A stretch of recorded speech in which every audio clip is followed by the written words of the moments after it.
Olá pessoal, tudo bem? Graça e paz do Senhor Jesus seja com vocês.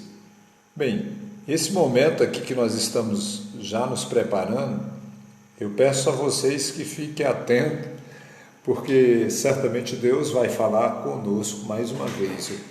E eu gostaria muito de cumprimentar as pessoas que agora, nesse momento, iniciou o vídeo, iniciou o nosso culto, praticamente, um culto de reflexão. Todas as noites a gente está aqui reunido com um grupo de pessoas. A minha mãe já está aí, olha, Antônia Costa já está aí. Um beijo, minha mãezinha. E assim, o João Carlos também já está chegando aqui através do Facebook, que beleza, que maravilha. E vocês podem continuar comigo até o finalzinho, porque nós temos aqui uma reflexão. Hoje é o capítulo 9 desse programa, o 9º programa e o 9º capítulo também, que nós estamos meditando todas as noites em um capítulo da Bíblia. E o capítulo 9 de Gênesis é o último capítulo que fala bastante sobre Noé, sobre esse personagem, que são 4 capítulos de Gênesis dedicados a esse personagem e sua família, sua missão, o projeto que Deus tem na vida de Moisés, de Noé. E certamente muitos desses líderes patriarcas que, iniciado por Noé, uma estratégia de oferecer sacrifícios a Deus, sacrifícios de animais, esse homem ele tem um grande destaque nas Escrituras. A gente vê ele sendo essa pessoa tão ideal no cumprimento das Escrituras, sendo observador da palavra, observador daquilo que Deus ordena para que ele faça. E simplesmente nós queremos nessa noite também falar acerca da palavra de Deus, mas um estudo hoje especialmente falando sobre o capítulo 9 de Gênesis. E é esse capítulo que nós vamos aqui destacar mais um entendimento, com entendimento, versículo por versículo. Quem ficar aí até o final vai aproveitar muito o conhecimento que esse capítulo 9 nos dá. Eu estou aqui acenando para o meu querido Neto, irmão Neto Ribeiro, João Carlos, a minha irmã Rutinha, glória a Deus, o Fábio Bernardo, Deus abençoe. Faz tanto tempo, Fabinho, que a gente não se vê, né? Que Deus abençoe a sua vida. A gente se vê por aqui, né? Sempre você está acompanhando aí conosco, intercedendo por nossa vida. A irmã Marina Ananias, lá da nossa cidade de Irecê, na Bahia.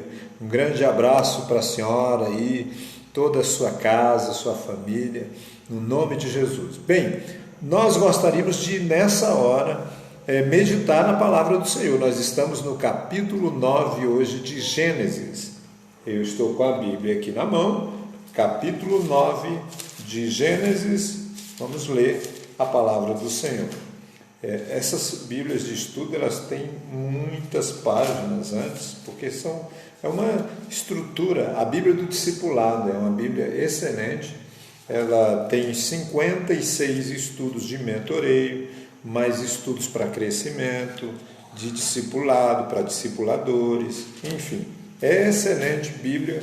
Eu até distribuo alguma delas nos meus encontros, eu vou nas ministrações e levo comigo alguma dessas Bíblias para poder fazer uma distribuição com o público. Bem, a aliança de Deus com Noé. Deus abençoou Noé e seus filhos, dizendo: sejam fecundos, multipliquem-se e encham a terra. E todos os animais da terra, todas as aves do céu terão medo e pavor de vocês. Tudo que se move sobre a terra, todos os peixes do mar, serão entregues nas mãos de vocês. Tudo que se move e vive servirá de alimento para vocês. Tudo que se move e vive servirá de alimento para vocês. Poxa vida! Assim como lhe dei a erva verde, também lhe dou todas as coisas. Carne, porém, com a sua vida, isso é, com o seu sangue, vocês não devem comer carne com sangue. Certamente requererei o sangue de vocês, o sangue da vida de vocês, de todo animal requererei, bem como do ser humano, sim, de cada um requererei a vida do seu semelhante. Se alguém derramar sangue de uma pessoa, o sangue dele será derramado por outra pessoa, porque Deus fez o ser humano segundo a sua imagem. Sejam fecundos, multipliquem, povoem a terra, multipliquem-se sobre ela. Amém. Eu vou ler só até aqui e, à medida do possível, eu vou aqui meditando nesses textos. Eu achei interessante notar, se você pôde observar, Deus abençoou Noé e seus filhos. Abençoou Noé e seus filhos. Isso é maravilhoso, porque Deus abençoou e disse para ele: enchei a terra. Me parece que é uma lembrança do capítulo 1, quando ele diz e faz o homem, disse: multiplique-se, encham a terra. No capítulo 2 também ele repete isso. E agora aqui, alguns capítulos depois que ele destrói com o grande dilúvio toda a criação, tudo aquilo que ele havia feito, todos os seres vivos, com exceção daqueles que estavam dentro da arca, ele simplesmente faz algo diferente. Ele diz: vocês devem povoar a terra. Ele abençoou Noé, abençoou a sua família, porque seriam aqueles, a família que iria se multiplicar. Mesmo o crescimento das famílias, que parece depender de meios, meramente naturais, e algumas vezes circunstanciais ou circunstâncias acidentais, mesmo assim, como a pessoa queira dizer, é tudo de Deus. É pelo poder de Deus e sabedoria que o ser humano é formado. É apenas pela sua providência que o homem é sustentado e preservado. Embora tenha homem que diz assim: foi eu que fiz. Mas se não fosse pelo poder de Deus, pelo grande poder, o mistério da criação, da formação do bebê, da criança, do adulto, e assim se tornar um reprodutor, simplesmente tudo isso é por conta da graça e misericórdia de Deus. Notamos aí que Deus ordenou que se multiplicasse. Parece que essa é a mesma ordem dada à igreja também. Se multiplique, enche a terra, formem muitas pessoas para se multiplicarem. Deus sempre quis isso para o seu povo. Deus sempre quis isso para a humanidade. Bem, notamos no versículo 2 também o temor. O vosso temor, o vosso pavor será sobre todo o animal da terra e todas as aves dos céus e em tudo que se mover sobre a face da terra. Foi isso que está dito no versículo 2. Então, em todos os peixes dos mares, e vocês podem acreditar, isso tudo vai ser entregue nas mãos de vocês. O homem pode até se encher e dizer: poxa, eu tenho domínio sobre tudo isso. Tem domínio, e tem domínio mesmo.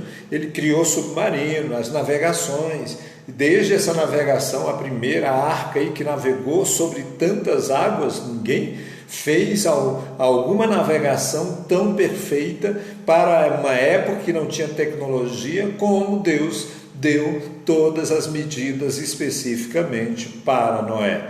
E agora, o submarino criado em 1925, o século de todas a tecnologia avançou desde o século XIX em diante até o século XX, agora iniciamos o século XXI, houve um crescimento fantástico, toda essa revolução industrial, toda a tecnologia, tudo isso aconteceu em apenas 200 anos, e aconteceu tantas mudanças, e agora é só evolução daquilo que se teve ideia e se construiu.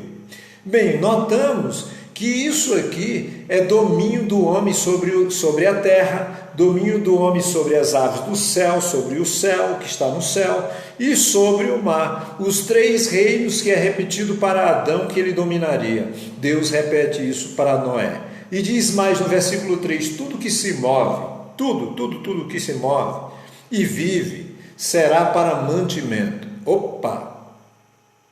Deus não especificou nada aqui no momento. Ele disse que os animais, aquilo que se movia, seria para mantimento. E assim também como os legumes e as ervas. eu vos dei tudo isso. Claro, tem gente que é vegetariano e tal, quer comer só as verduras, e outros, especificamente, existe tipo de comida que podem, que querem comer, enfim, são veganos, enfim. Eu sei que cada um tem sua escolha quanto a alimentos, mas a palavra de Deus nos diz que tudo isso que se move, tudo que se tem nessa terra é para mantimento. Porém, ele diz o seguinte, tem um critério que Deus estabelece e eu acho interessante esse critério. Porém, tudo que se move, beleza. Tudo que se refere a meio de sustento, parece pela primeira vez que o homem aqui é autorizado a comer carne, né? Mas a concessão era acompanhada de uma restrição. E essa restrição é importante que a gente levante aqui a ideia. Não sei, tem muita gente que gosta de comer, não, está no ponto essa carne vermelha aí com sangue e tal, esse sangue aí é que é o bom. Bem, a única intenção dessa era a proibição para evitar excessos de crueldade ou de canibalismo ao comer da carne de animais vivos, aos quais aos homens naquela época, as primeiras eras do mundo, eram responsáveis por esse tipo de atitude. Eles faziam isso na sua alimentação. Porque certamente Deus cita algo, claro, contextualizando com a situação que era, que levou a terra, ao mundo, àquela situação de crise. E Deus enviar o dilúvio para destruir toda aquela humanidade por conta do pecado. Nós notamos aqui algo também no versículo 5, porque certamente exigirei sangue de vossas vidas, da mão de todo animal eu vou exigir, e da mão de todo ser humano. Já pensou Deus exigir também o sangue derramado pelo animal, e também por cada homem que derrama o sangue do animal, ou que usa o sangue junto com o seu alimento, ou o homem que mata o seu semelhante? Da mão do ser humano, da mão do homem, seu irmão, exigirei a vida do ser humano. Olha, ele diz isso justamente evitando, dizendo aos homens alguns critérios, à humanidade, essa nova criatura, que precisavam observar o cuidado de preservar a vida do outro, preservar a vida do outro. Lembra quando Caim matou o seu irmão? Deus procurou Caim e disse: ei, Caim, onde você está, rapaz? O que você está fazendo? O sangue do seu irmão está clamando. Onde está seu irmão? Aí ele disse: por acaso eu sou responsável, tutor do meu irmão, responsável pelo meu irmão? Era como se ele quisesse dizer simplesmente: não, eu não tenho nada a ver com esse meu irmão, não tenho nada a ver, ele cuida da sua vida. Mas Deus exigiu dele, porque certamente exigirei o sangue de vossas vidas. A quarta parte aqui estabelece um tipo de poder para proteger a vida. A instituição do magistrado civil está em Romanos capítulo 13, versículo 4, aliás, Romanos 13, versículo 1, diz que toda autoridade é constituída por Deus. Munido de autoridade pública e oficial para coibir a prática de violência e do crime, esses magistrados têm essa obrigação de coibir a prática da violência e do crime.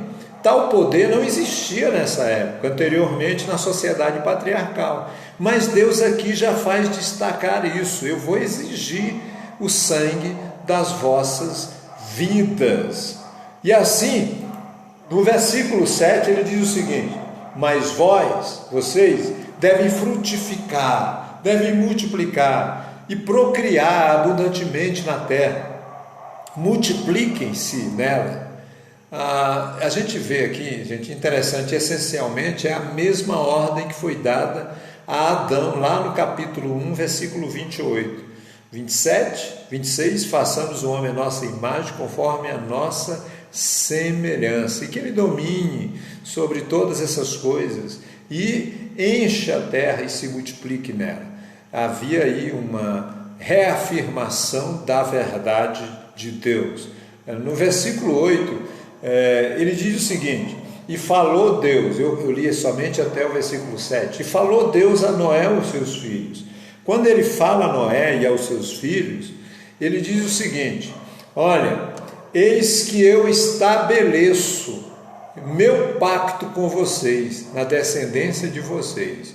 Eu estabeleço uma aliança. Como esse capítulo aqui é um capítulo de aliança que ele faz com Noé e a sua família, ele diz assim: eu mesmo estabeleço o meu pacto. É o mesmo eu sou, é aquele eu sou que estava andando sobre as águas e que Pedro disse: quem és? És tu, Senhor? Sou eu. Não temas, sou eu. Então, é esse mesmo Jesus, esse mesmo Deus que diz: eu mesmo estabeleço o meu pacto. Ou seja, uma nova aliança, uma aliança para garantir que o mundo não mais será destruído por uma inundação. Então eu faço essa aliança, né? O arco-íris, né? Simbolizando essa aliança. Todas as vezes que vocês já olharem, lembrem-se: eu não vou destruir mais a terra, a humanidade, com o dilúvio. E toda alma vivente que está convosco, as aves, os animais, as feras que estão com vocês agora, desde todos os dias, desde o momento em que saíram da arca até todo animal da terra, eu vou estabelecer o meu pacto. Ele não faz só um pacto também, não só com Noé e a família, ele faz também com todos os animais, que não destruiria mais os animais dessa forma.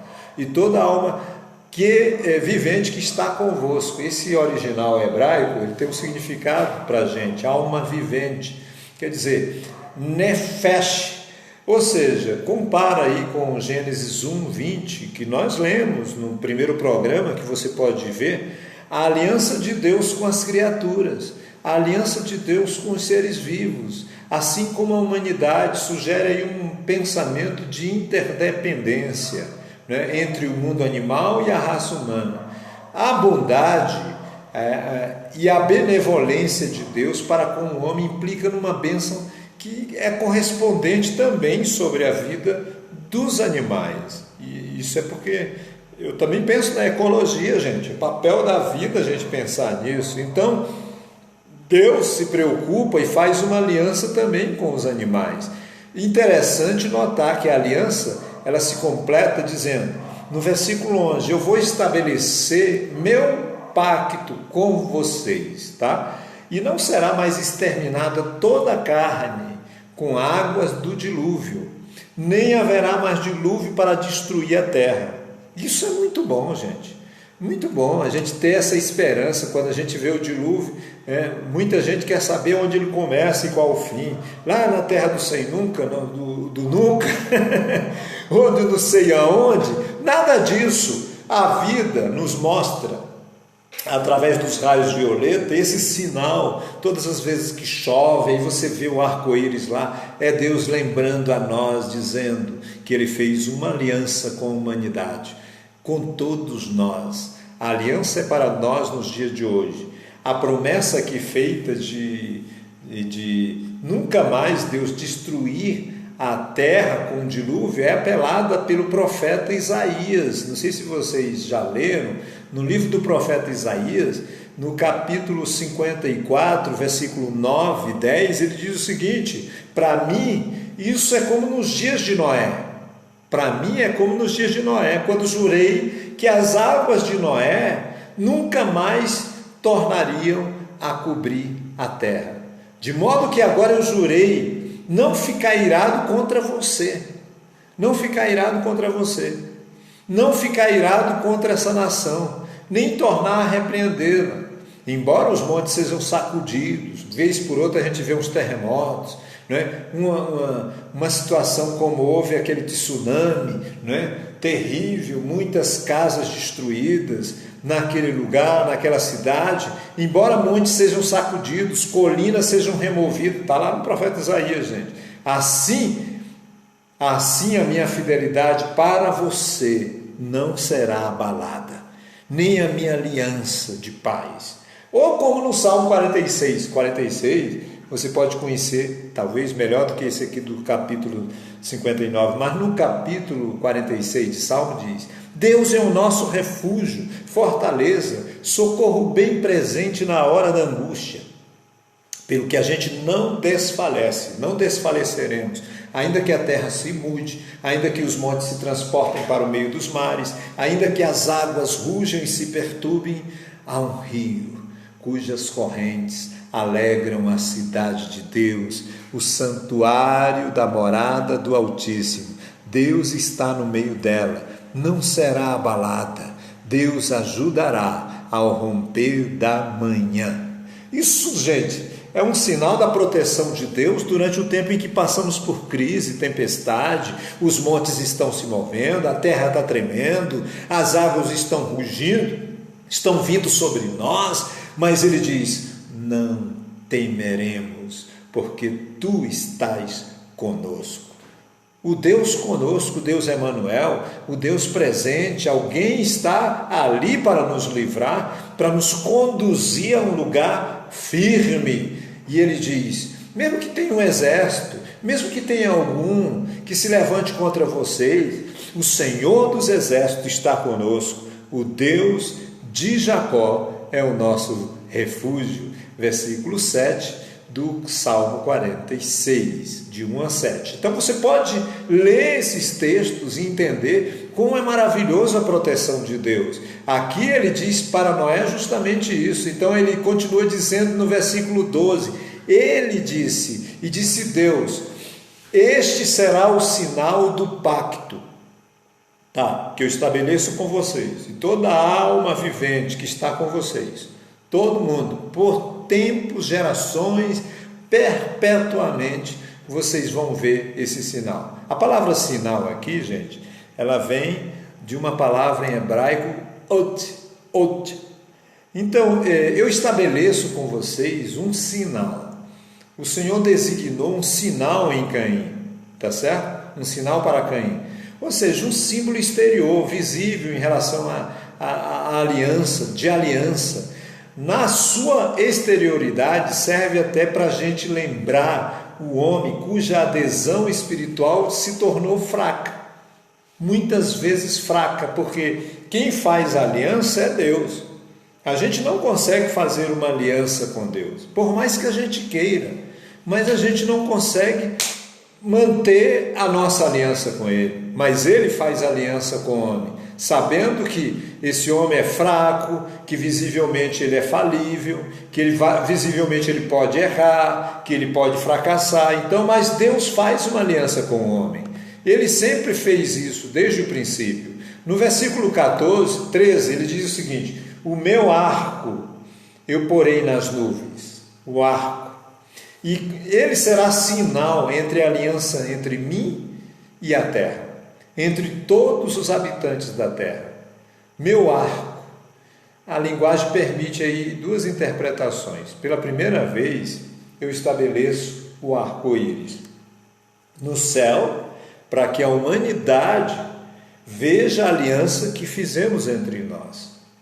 Ou outra segunda interpretação é: eu nomeei o meu arco, o qual tu e a humanidade muitas vezes hão de ver nos céus.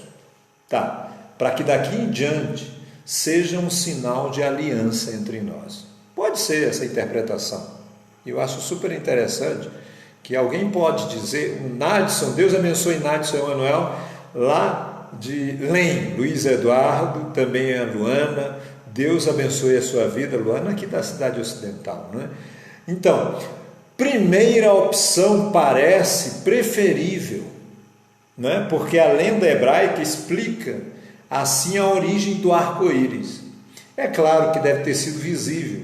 A partir do primeiro, dependendo da refração da luz, das partículas de água, né, que acontece, as palavras meu arco, que me chama muita atenção. Significa que o arco era um objeto familiar ou que era um presente de Deus, gente. Mas também é muito lindo você ver o arco no céu, o arco-íris, né?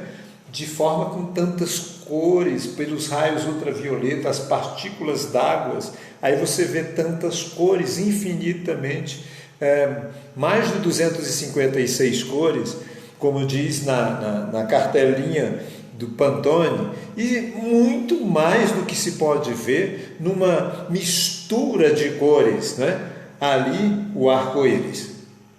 Quando a gente nota essas coisas, é muito interessante a gente ver que Deus, desde o princípio, manifesta um pouco da sua glória. Ele diz, vê um pouquinho aí, isso aí é meu arco, ó. É algo dele, que ele disponibiliza para a gente. Mas nós olhamos e vemos apenas como um efeito natural dos raios ultravioletas e das partículas d'água provocando aquela coloração no céu. E esquecemos que aquilo foi uma oportunidade que Deus deu a conhecer um pouquinho dele, daquilo que ele tem na glória. Já pensou? Que nós não podemos comparar certas coisas dessa vida com a eternidade, com aquilo que Deus preparou para aqueles que o amam. No capítulo 9, versículo 14, ele diz ainda, e será que quando você vê isso nas nuvens, na terra, é que Deus envia nuvens sobre a terra, mas que ele não, mesmo que fique tão nublado, mesmo que as nuvens fiquem cinza, o céu fique cinza, mas não virá um dilúvio mais sobre a face da terra. Isso é bênção. E meu arco vai estar visível lá e vai lembrar que isso foi uma aliança que eu fiz com vocês.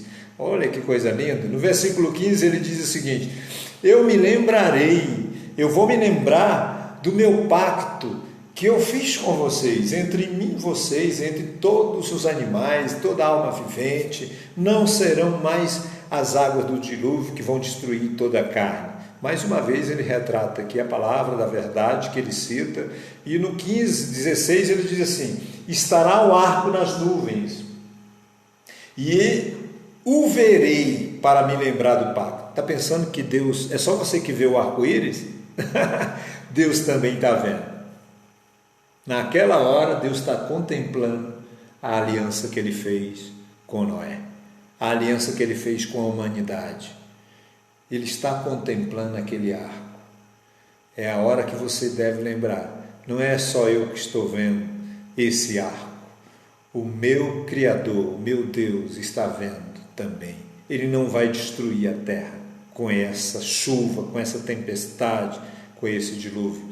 Disse, pois, Deus a Noé, esse será o sinal do pacto que eu estabeleci entre ti e mim, entre toda a carne. Deus está aqui para dirigir mais atenção ao pacto, mas também uma atenção especialmente para Noé, para um arco-íris que realmente existente no céu, e apresentar a esse homem, ao patriarca, a certeza dessa promessa, de toda imprevisibilidade ou qualquer coisa que surja, qualquer circunstância da realidade que venha, que há de vir, ele está ali para dizer, eu fiz um pacto, uma aliança com o meu servo. E assim, no versículo 18 em diante, a gente vê os filhos de Noé. Essa é uma história muito interessante, porque aqui a gente vê uma multiplicação, e 70 nações são geradas de Sem, Cão e Jafé.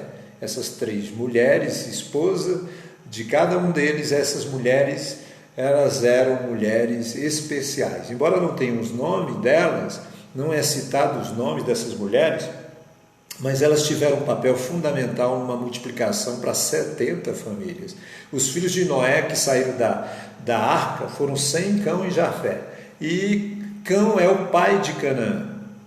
E Cão, pai de Canaã, é a única razão concebível pela qual o 4º filho de Cã é mencionado aqui de maneira tal particular, porque era para mostrar aos hebreus para cuja instrução, em primeira instância, essa história foi escrita para que a raça humana, né, para que as pessoas, e principalmente o povo judeu, pudessem entender qual a origem deles.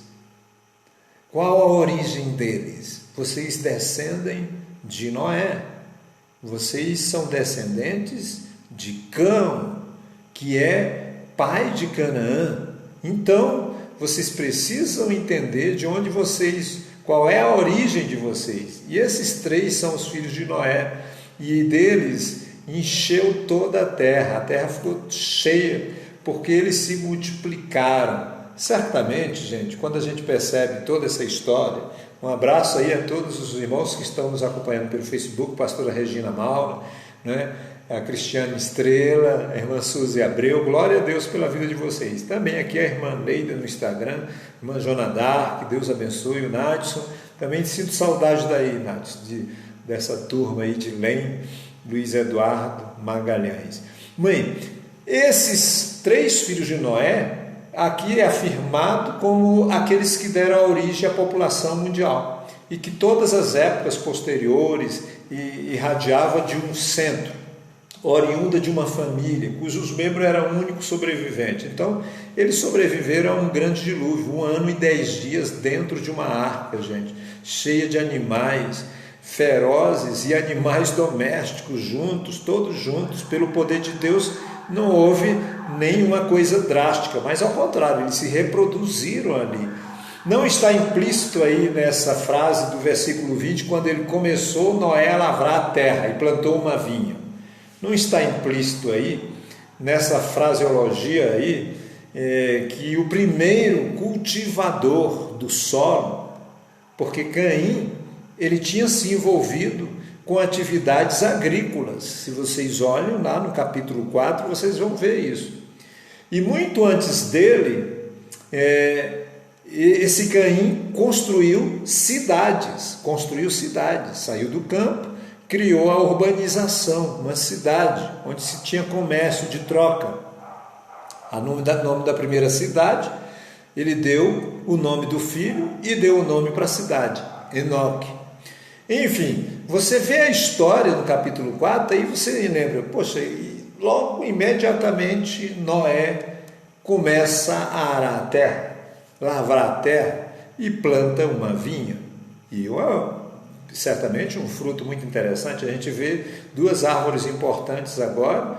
Primeiro foi a oliveira, que foi no bico da pomba, que veio no bico da pomba e trouxe para Noé, dizendo que já havia, a água estava baixando. Lembram da história? Eu falei e comentei aqui nos capítulos anteriores.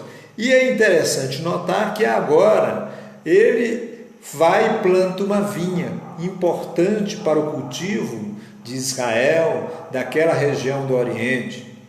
Bem, nós notamos que ele aproveitou a oportunidade e viu que aquele fruto tinha um líquido muito bom e ele fez vinho. Ele fez vinho, na realidade um tipo de mosto, depois de pisar, aí tem o mosto. Depois disso, de algum tempo, aquele vinho se torna um vinho que é muito forte, a ponto de embriagar as pessoas. Então, ele se embriagou e estava descoberto dentro de sua tenda. Isso aqui é importante a gente notar, porque tem muitos pais que por uma situação ou outra, uma situação de vida que levou eles a uma condição, foram trabalhar, o fruto do trabalho foi utilizado especificamente para manter um vício, e muitas vezes o filho, a filha ou a esposa teve que buscar esse homem lá para casa, trouxe para casa arrastado, né, encostado no ombro, embriagado, levou ele para casa, deu banho nele, né, e tirar os sapatos, tirar a roupa, levar para o chuveiro, dar banho. Então, e esse homem nessa condição, aconteceu que ele se embriagou, e assim está o primeiro registro de embriaguez nas Escrituras. No livro de Gênesis a gente vai ver sempre as primeiras coisas, por isso que é o nome princípio, né? Gênesis, princípio de todas as coisas. Então, aqui o primeiro registro de embriaguez, suas terríveis consequências, né? Aí o pai, vendo, o filho viu e disse que para ele depois, talvez disse para ele depois ou naquele momento, mas ele, por estar embriagado, acabou amaldiçoando o filho. É provável que nesse caso tenha sido o pecado da ignorância, né? Pelo caráter de Noé, que era um homem justo. Não é isso que a gente vê nas escrituras aqui?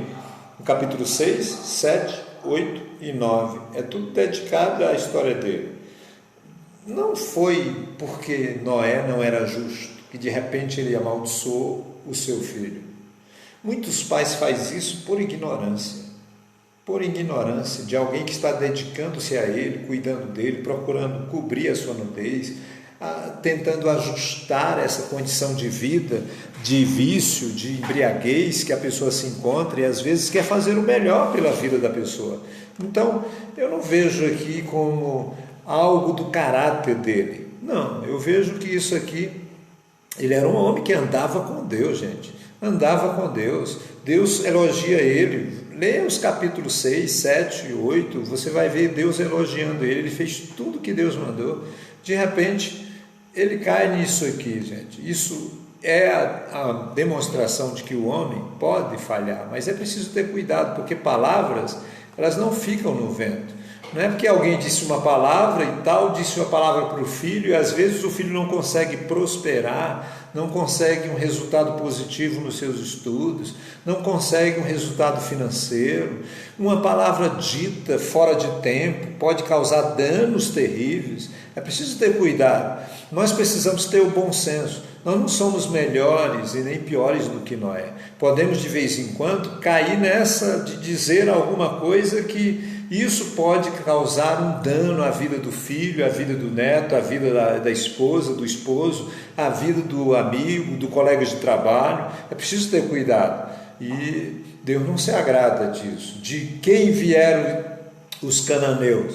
Aquele povo mau que também foi amaldiçoado por Deus. De quem vieram?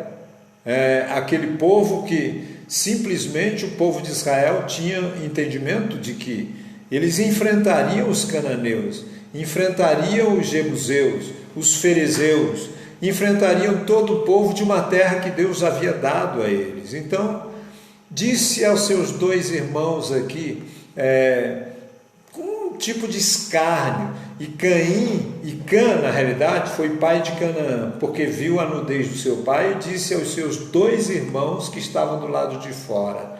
Então, ele vai lá. Talvez ele faz uma crítica, talvez seja essa a razão do pai ter amaldiçoado ele, porque ele faz uma crítica, um tipo de escárnio, não sei, o velho está ali, nu, né, embriagado, enfim, e aí nesse tipo de coisa, assim já é arrogância por parte do filho, mas é preciso ter cuidado, sabedoria. Hoje, principalmente em nosso tempo, precisamos ter sabedoria no relacionamento de pai e filho. A Bíblia fala sobre esse tipo de relacionamento, até de converter coração de pai a filho e de filho a pai. Então, diz a Bíblia que Sem e Jafé tomaram uma capa e puseram sobre os seus próprios ombros, e andando para trás cobriram a nudez do seu pai, tendo os rostos virados, e assim não viram a nudez do pai. Quando uma capa, aqui a gente entende, poderia ser uma grande vestimenta externa e também ser usada como uma proteção à noite. Como se vê em Êxodo capítulo 22, versículo 26, Deuteronômio também 24, versículo 13, a conduta de Sem aqui e Jafé, em sua consideração e honra ao pai, é constatada com a leviandade e a falta de delicadeza, porque o rapaz viu o pai nu, saiu e fez o escárnio. Se ele tivesse feito, como eu disse antes, às vezes filho leva o pai para dentro de casa, dá um banho, veste uma roupa limpa, cuida dele, ou a esposa, tantas vezes, mulheres que têm um marido que se embriagam, que gastam tudo do seu recurso do fruto do seu trabalho com o vício, para manter o vício, e muitas mulheres sofrem esse problema na América Latina. No Brasil não é diferente, são 19 países que têm origens parecidas. Então, nós sabemos do grande problema que enfrentam nossas comunidades.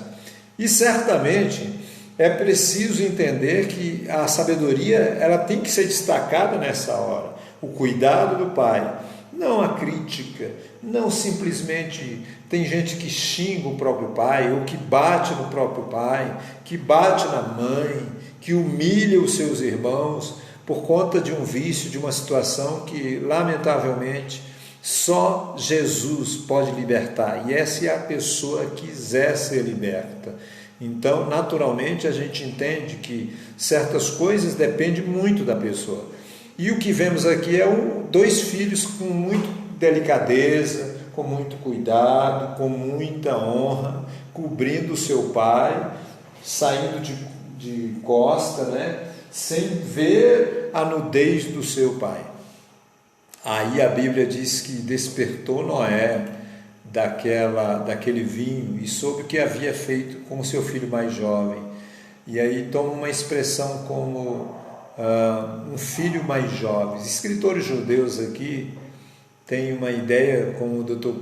Patrick, que ele tem um ponto de vista com relação a isso, com base no fato de que a pertinência ao desenvolvimento dessa narrativa faz a gente pensar com relação à ordem de nascimento, mais apropriado, mas é muito apropriado até a gente pensar que Canaã aqui foi apontada para distinguir do resto, distinguir do resto. E estudiosos modernos, até em sua maior parte, eles consideram esse termo aplicado a Cã, que é pai de Canaã, cuja posição na família de seu pai, no entanto, era facilmente definida. Então, a gente entende que nessas gerações também teve Nimrod, que construiu depois aquela torre e depois causou até um impacto no céu, porque Deus ele desceu junto com o Filho e o Espírito Santo e confundiu a todos, criando as nações, fazendo com que aquelas 70 nações se expandissem pelo todo o mundo daquela época. E no versículo 25 ele diz: e disse, maldito seja Canaã, servo de servos será seus irmãos. Essa desgraça se cumpriu na destruição dos cananeus e na humilhação dos cananeus no Egito, os descendentes de Cã. E isso aconteceu, e a Bíblia mostra justamente que o Senhor estava usando o próprio Noé para dizer alguma coisa sobre essa história, como ela seria anulada, seria extinta, por causa de uma atitude vergonhosa e que poderia ter sido melhor. O menino poderia ter ido lá, coberto o pai, viu a nudez dele, sentiu vergonha, cobriu como os outros fizeram, mas ele não o fez. Disse mais: bendito seja o Senhor, o Deus de Sem, e seja-lhe Canaã servo. Pronto. Quando ele diz bendito seja o Senhor, o Deus de Sem, a gente começa a ver uma história que começa de um grande povo. E a gente vê durante toda essa narrativa a história de todos os povos. As primeiras 70 nações começam com esse pessoal aqui, essa família. Então, uma insinuação de que os descendentes de Sem deveriam ser particularmente honrados no serviço do verdadeiro Deus. Verdade. Sua igreja, sendo por séculos dos séculos estabelecida entre eles, entre os judeus, com respeito à carne de Cristo que veio dos judeus, eles se apossaram de Canaã, o povo daquela terra também, fizeram eles escravos, fizeram deles servos, por conquista, conquistaram Canaã, e a Bíblia mostra toda essa história, os gebionitas que foram submetidos a eles, e assim, quando a gente percebe toda essa história, a gente se depara com o seguinte: olha, devemos engrandecer a Deus, porque Deus conhece o futuro de toda a história humana, e Ele sabe como tudo isso começou, e sabe aonde isso vai dar. Então, eles engrandeceram a Deus, a Jafé, e habite em tenda. Ele disse assim: Jafé, que Deus te engrandeça, que você habite em tendas de 100 e lhe seja Canaã serva. Também, a Jafé lhe abençoou também, de maneira extraordinária. A gente vê que os árabes, eles são riquíssimos, europeus, a gente percebe quanto eles participaram na construção e também na exploração da América Latina. E a Bíblia diz que viveu Noé depois do dilúvio, mais 350 anos. Então, se foram 601 anos que ele ficou durante o dilúvio, no ano 600 começou o dilúvio, dia 17 do segundo mês, dia 27 do segundo mês, no ano 601 da vida de Noé, encerrou o dilúvio. Então foi 1 ano e 10 dias dentro da arca. E ele pisa no chão, em terra enxuta, e vive depois disso mais 350 anos. E foram os dias de Noé, diz aqui porque começou o dilúvio justamente no dia 17 do segundo mês do ano 600 da vida de Noé. Então eles começam a partir do dilúvio aqui, do dia que começou. Por isso, Noé viveu 950 anos e morreu. Bem, essa é a história, a narrativa e versículo por versículo do capítulo 9 de Gênesis. O nosso capítulo de hoje, Palavras de Vida, encerra-se aqui. Noé, gente, ele viveu depois do dilúvio, isso é muito legal. A narrativa de que esse versículo pode ter sido composta durante a vida de Noé, não é? Durante todo o tempo, com a probabilidade, os detalhes do dilúvio, a aliança, as predições maravilhosas, a oportunidade que ele teve também de estar com seus netos, de ver as outras gerações, porque 350 anos dá para ver um monte de gerações ainda, né? Dá para ver aí até a 6ª geração. Ele teve essa oportunidade de ver, viu como desenvolveu as coisas, acompanhou toda a história, talvez advertiu sobre o erro das outras gerações, das 10 gerações passadas que tinham sido destruídas durante o dilúvio. Então, Noé tinha muito a nos ensinar e certamente sempre terá muito a nos ensinar a vida de Noé. Que Deus abençoe a sua vida. Nós nos veremos amanhã, se assim Deus nos permitir, no capítulo 10. A gente vai descobrir essas 70 nações. Como esses 70 aparecem nas Escrituras? Pelo menos umas 3 vezes a gente vê essas informações aparecendo para a gente como algo importante. E as 70 nações se multiplicam sobre toda a face da terra. E assim chega até nós. Glória a Deus por esse tempo, glória a Deus por sua vida. Um abraço à irmã Leida Fátima. Estou vendo aqui a irmã Jim Batista também, a irmã Nanda. Deus abençoe a vida de vocês. Pastor Gerry Nunes, Igreja do Remanso, a Igreja Assembleia de Deus, Unidade Cristã. Muito bem, estou vendo aqui também a irmã Dirlene Ferreira. Glória a Deus pela vida de vocês.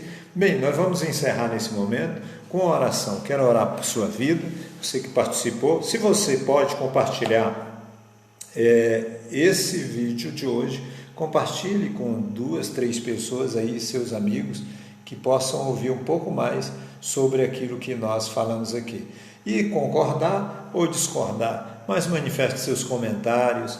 Nós agradecemos por estar aqui, por esse tempo, em nome de Jesus.